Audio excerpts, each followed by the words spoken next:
안녕하세요, 판다입니다.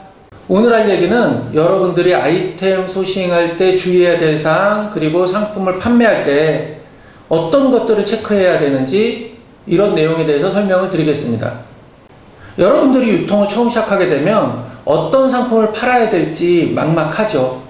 물론 주변에 제조업체라든지 유통하시는 분이 있다면 그분의 도움을 받을 수 있겠지만 그렇지 않은 상태에서 상품을 소싱하기가 정말 쉽지 않습니다.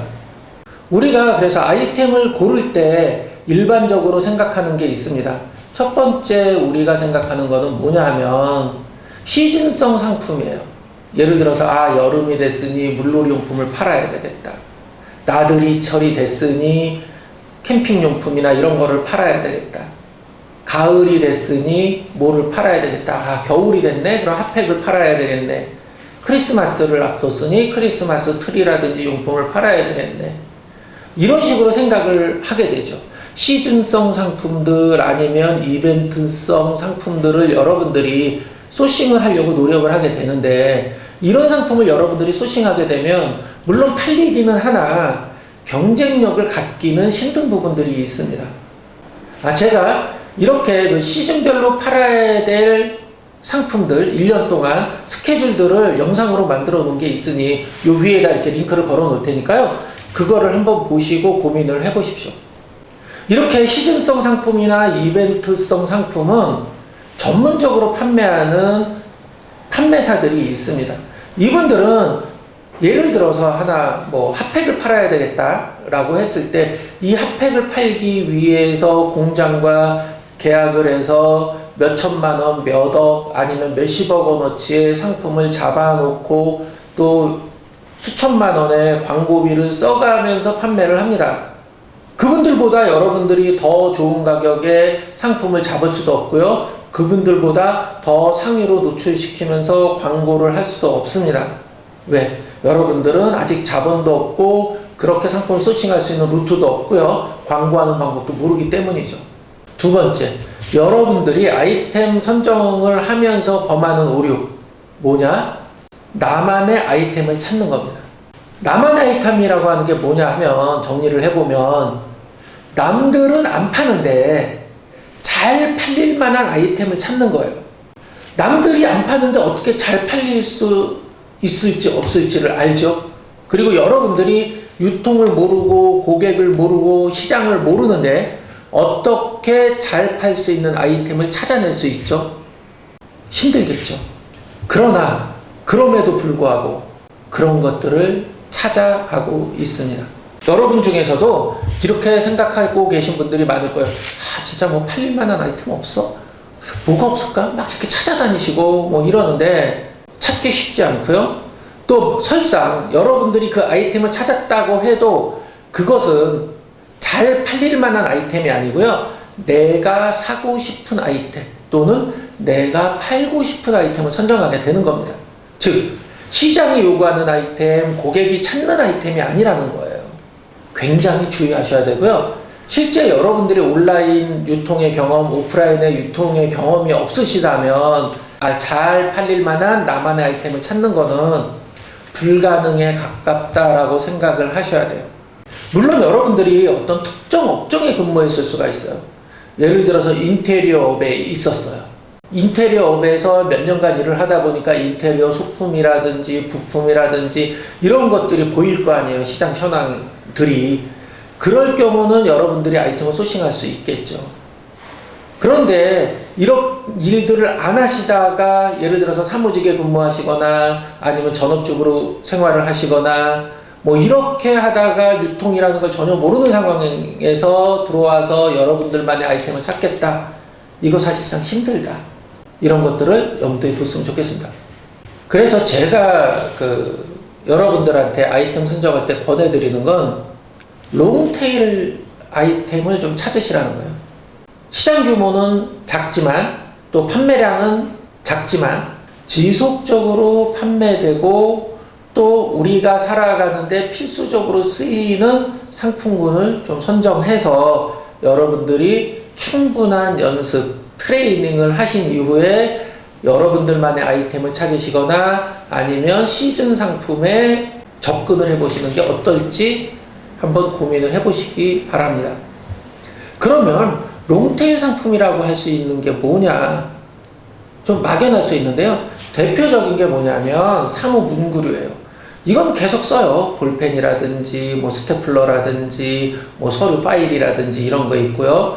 그 다음이 주방 소품들이에요. 뭐 접시, 칼, 도마 뭐 이런 거 항상 우리가 살아가면서 쓰이게 되죠. 그리고 또 여러분들이 판매할 만한 아이템 중에 하나가 뭐냐면 공구예요. 공구.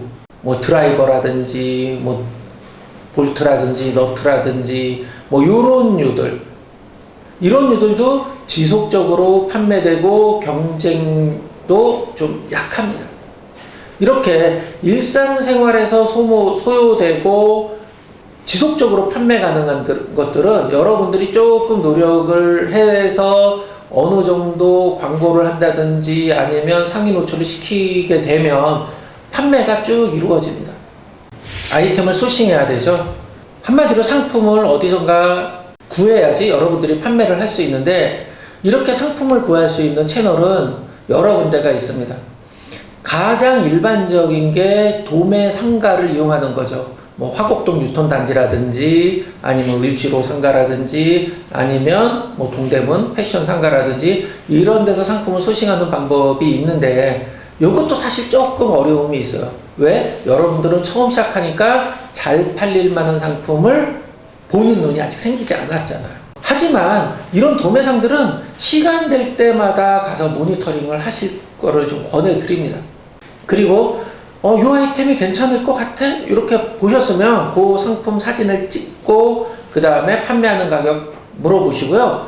온라인에서 지속적으로 모니터링을 하세요.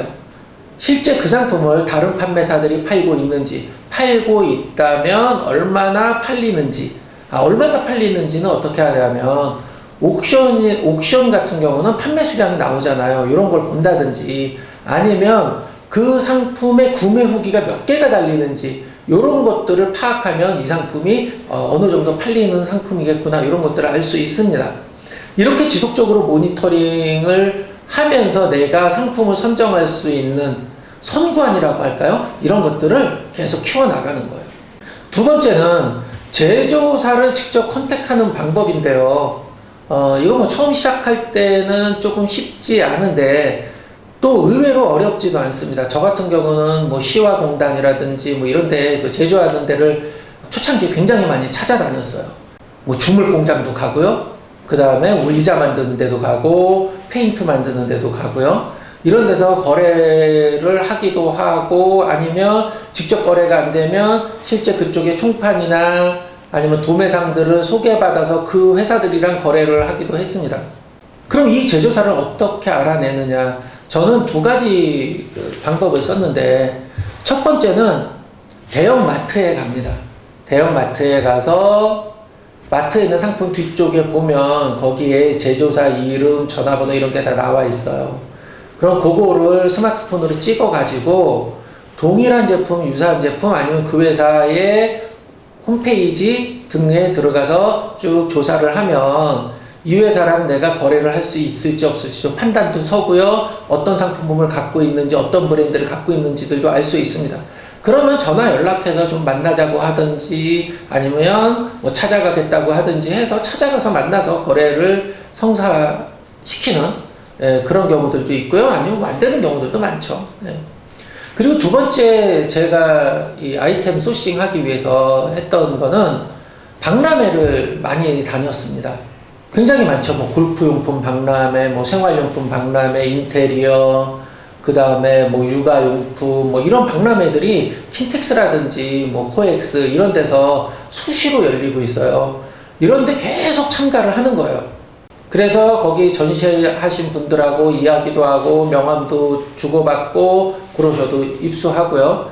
이렇게 보통 한 전시회에 한 이틀 정도 가는데 첫날은 쭉 돌면서 브로셔 받아요. 그리고 제 명함 돌리고 그 다음에 둘째 날 제가 상담을 합니다. 그럼 왜 둘째 날 상담을 하냐면 첫날 받은 브로셔들을 싹 가지고 집에 가서 인터넷 뒤지는 거예요. 쭉 실제 그 회사에 뭐 쇼핑몰이 있는지 아니면 뭐 공장은 어디인지, 그리고 그 회사의 상품을 팔고 있는 판매사들은 얼마나 되는지, 이런 것들을 다 조사하고 나서 그 다음날 다시 전시회장에 방문하고요. 그때는 뭐 5군데에서 한 10군데 정도만 집중적으로 상담하면서 제가 그 상품을 공급받을 수 있는지, 뭐 거래 조건이라든지 이런 것들을 파악하고 거래를 성사시킵니다. 이게 제가 제조사랑 직접 컨택했던 방법입니다. 그리고 세 번째는 제가 했던 방법인데요. 제가 팔고 있는 상품들 중에 저 같은 경우는 이제 중국에서 수입을 해올 수 있는 상품들을 찾습니다. 그래서 뭐 중국의 뭐 EU 시장이나 뭐 여러 그 이야기들을 들었을 거예요. 뭐 알리바바라든지 뭐 티몰이라든지 이런 데서 상품을 소싱하고 견적받고 하는 방법들이 있는데, 저 같은 경우는 직접 수입하지 않고요. 중국에 저희 그 파트너사가 있어요. 그래서 그쪽 회사에게 상품을 보내고 그 회사에서 우리 소비자들한테 뭐 구매 대행 방식으로 보내는 방식, 이런 식으로 사용을 하고 있고요. 네 번째 방법이 위탁 도매를 이용하는 방법이에요. 배송 대행 도매라고도 하고요. 뭐 도매 쇼핑몰이라고도 하고 위탁 판매라고도 하는데, 이런 위탁 도매라고 하는 곳에서 상품을 소싱할 때 문제점 말씀드렸잖아요.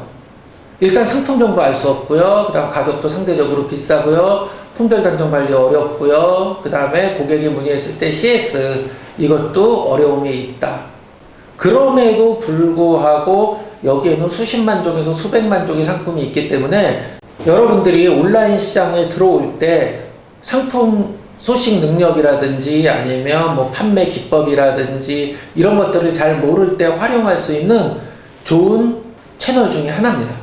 이렇게 여러분들이 아이템 소싱을 할 수 있는 채널 크게 4가지를 말씀드렸는데, 이 중에서 여러분들이 현재 가능한 채널을 정하시는 게 중요하겠죠. 근데 정말 이것저것 잘 모르겠다라고 하면 위탁도매부터 이용하세요. 그래서 훈련하시고 그 중에 잘 팔리는 상품이 있는데 이게 중국산이야. 그러면 중국에 있는 쇼핑몰 아니면 중국에서 구매 대행을 해주시는 분들을 통해서 수입을 하는 방법이 있고요. 그 다음에 어느 정도 팔리고 있는데 이게 국내 제조예요. 그러면 여러분들이 그 상품을 공급하고 있는 총판 아니면 정말 원도매를 찾아내서 아니면 제조사를 찾아내서 여러분들이 상품을 소싱한 이후에 판매하는 그런 길로 가시는 것이 좀 적절한 것 같더라고요. 아무것도 모르는 상태에서 상품부터 사놓고 판매하시다가 그거 악성재고로 남아서 어쩔 줄 모르는 분들이 주변에 너무 많습니다. 여러분들이 상품을 선정을 하게 됐어요. 그랬을 때 고려해야 될 요소들이 몇 가지가 있는데, 그 중에 제일 첫 번째가 이 상품의 상품성이에요. 상품성이 있는지 없는지를 판단해야 되는데, 그걸 어떻게 판단하죠? 어렵죠. 이 상품성이라고 하는 것을 판단할 때 3가지 요소를 보셔야 되는데, 첫 번째가 수요가 있느냐, 두 번째가 기능적으로 경쟁력이 있느냐, 세 번째는 가격적으로 경쟁력이 있느냐, 이렇게 3개입니다. 그래서 첫 번째 수요가 있느냐인데, 이 수요가 있는지 없는지는 어떻게 파악을 하시냐 하면, 유사한 상품이 오프라인에서 판매되고 있느냐라고 하는 건데요. 가장 쉽게 알 수 있는 방법은 대형마트에 가서 이 상품의 진열이 어떻게 되어 있는지를 보시는 거예요. 예를 들어서 페인트 붓을 내가 팔려고 했어요. 그럼 이 페인트 붓의 진열 위치가 내 눈높이에 있느냐, 제일 밑에 있느냐, 제일 위에 있느냐, 이런 것들을 보시는 거고요. 아니면 매대에 누워 있느냐, 마트에 가면 큰 길이 있죠. 사람들이 많이 다니는 길이 있고 사이길이 있고 진열대들이 이렇게 있습니다. 여기 어느 위치에 있느냐에 따라서 이 상품이 잘 팔리고 안 팔리고 하는 것을 알 수가 있어요. 나중에 시간이 되면 제가 그런 것들을 보는 방법에 대해서 설명을 드릴게요. 그리고 온라인에서 또 보는 방법입니다. 온라인에서는 어떻게 보냐면요, 옥션이나 지마켓 뭐 이런 곳에서 해당되는 상품을 검색하고 나서요, 판매사가 몇 명인지 보고 그 다음에 광고하는 사람이 몇 명인지 봅니다. 광고하는 사람이 많다는 거는 그 상품이 잘 팔린다라고 일단 생각을 하시면 돼요. 광고하는 사람이 아주 작아요. 그러면 그 상품이 실제 수요가 많지 않다라고 생각을 하셔도 크게 문제가 되지 않습니다. 그리고 나서 이 광고하는 상품을 클릭해서 봅니다. 그러면 옥션 같은 경우는 뭐 판매 수량이나 이런 게 나오겠지만 다른 마켓은 안 나오는 경우들이 많죠. 그러면 후기의 개수를 보십시오. 처음 후기가 달린 날짜부터 오늘 현재 시점까지의 후기의 개수를 보시고 후기 개수가 많을수록 잘 팔리는 거잖아요. 그래서 이게 시장성이 있다 없다 어느 정도 추정을 하시면 되고요. 그 다음에 이 기능적인 거예요. 기능적으로 어느 정도 경쟁력이 있느냐를 보는 건데 이거는 사실 처음 판매할 때 판단하기는 쉽지 않아요. 다만 여러분들이 생각할 때 이거는 기능이 좋아, 이거는 뭐 친환경이라 좋아, 이거는 뭐가 뭐 다 작동돼서 좋아, 이렇게 생각을 하시면 안 된다는 거예요. 특히 제조하시는 분들이 그런 말씀을 많이 하세요. 이거는 한우로만 만들었기 때문에 굉장히 좋아, 이렇게 말씀을 하세요. 아니면 이거는 우리 회사에서 특허를 받았기 때문에 굉장히 좋아. 여기에 현혹되시면 안 됩니다. 우리 고객들은요, 너무 좋은 제품, 너무 고급 제품, 이런 것들을 원하지 않아요. 그냥 본인이 사용하는데 적정한 제품을 원합니다. 예를 들어서 제가 설명을 드리면, 전자레인지 있죠. 이 전자레인지에 한 5년 전, 6년 전에 전자레인지 보면 버튼이 굉장히 많았어요. 밥솥도 마찬가지고. 지금 어떤가 한번 전자레인지를 보십시오. 버튼이 5-6개밖에 없어요. 굉장히 단순해졌어요. 소비자들은 내가 원하는 기능에 집중합니다. 특히 요즘 트렌드는 더하죠. 즉, 여러분들이 소싱하고자 하는 상품이 과다하게 기능이 많다거나 아니면 너무 좋은 퀄리티를 가졌다거나 이것에 따라서 가격이 높아진다면 이 상품의 판매 가능성은 낮아진다 라고 하는 거예요. 세 번째가 가격인데요. 조금 전에 말씀드린 것처럼 너무 많은 기능 아니면 너무 좋은 기능 이런 것들 때문에 경쟁 상품보다 가격이 높다라고 하면 여러분들이 그 아이템을 선정하는데 고민을 하셔야 됩니다. 시장은 굉장히 냉정합니다. 소비자들도 굉장히 냉정해서 소비자들은 원하는 적정한 기능을 가진 상품을 적정한 가격에 사고 싶죠. 내가 원하지 않는 여러 가지 기능과 아주 고급 퀄리티의 상품을 많은 돈을 주고 사고 싶어 하지 않는다는 거죠. 두 번째는 가격 구조를 보셔야 되는데 첫 번째 고려해야 될 건 뭐냐면 내가 사입할 수 있는 가격이에요. 내가 이 상품을 얼마에 사올 수 있느냐는 거예요. 그리고 경쟁사들이 얼마에 팔고 있는지 이 갭을 보셔야 되는데 경쟁사가 10,000원에 팔고 있어요. 근데 제가 사입할 수 있는 금액은 8,000원이에요. 그럼 마켓 수수료 12%, 13% 빼고 나면 내가 가져갈 수 있는 마진이 없는 거죠. 이런 상품을 소싱하면 당연히 안 되겠죠. 근데 이렇게 소싱하는 가격 자체는 내 구매량에 따라서 달라지기도 합니다. 한 개 살 때는 8,000원이지만 내가 이거를 1,000개를 사겠다라고 하면 한 6,000원까지도 떨어질 거예요. 아니면 10,000개를 사겠다 그러면 한 5,500원까지 떨어질 거고요. 이렇게 대량으로 사놓고 지금 현재 10,000원에 파는 사람과 내가 광고 싸움을 한다거나 아니면 최저가 싸움을 해서 이길 자신이 있다 라고 하면 그 상품을 소싱해야 되는데 그렇지 않고 내가 아무리 노력해도 마진이 안 나온다 라고 했을 때 그 상품을 선정하면 당연히 안 되겠죠. 상품성도 있고요. 가격도 제가 현재 팔고 있는 사람과 경쟁할 수 있는 조건에 사올 수가 있어요. 그러면 이걸 무조건 내가 잡아서 팔아야 되겠죠. 그래서 또 실패해 보시는 분들이 있습니다. 마지막으로 고민해야 될 게 있는데 내가 이 상품을 소싱하는 단위입니다. 1개씩 사야 되는지 아니면 한 박스씩 사야 되는지 아니면 1,000개씩 사야 되는지 이거를 보셔야 되고요. 두 번째 봐야 될 거는 발주 후 입고 기간이에요. 내가 발주를 넣는데 나한테 상품이 며칠 만에 입고되는지를 보셔야 돼요. 수입하는 상품 같은 경우는 더 중요하겠죠.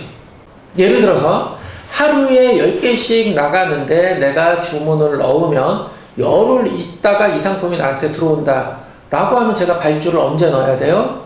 재고가 100개 남았을 때 발주를 넣어야 되잖아요. 한 110개 정도 남았을 때 발주를 넣어야 좀 안전하겠죠. 이런 것도 고려를 해야 된다는 거예요. 마지막은 초보 판매사들이 굉장히 많이 당하는 케이스인데요. 가격이 굉장히 좋아요. 저희 거래처 분인데 그분이 창업 초기였어요. 페이스롤러를 500개를 기존의 가격보다 한 3분의 1 정도 가격에 구매를 해서 11번가에 1등으로 올린 거예요. 11번가 이제 본격적으로 팔리겠다. 이렇게 하고 이제 추가 발주를 딱 넣으니까 공급처에서 이 상품 단종됐습니다. 얼마나 당황했겠어요. 막 광고하고 해서 1등 딱 도달을 했는데, 그래서 화가 나서 막 뭐라 그랬더니, 아니 언제 물어보셨냐는 거죠. 이 상품이 단종될 상품인지 아닌지 물어보셨으면 제가 말씀드리지 않았겠냐. 그리고 그렇게 저희가 싸게 파는 건 단종될 상품이라 재고를 밀어낸 건데 그거 아주 싸게 잘 가져가셔서 파셨으면 됐지. 왜 저희한테 뭐라 그러십니까?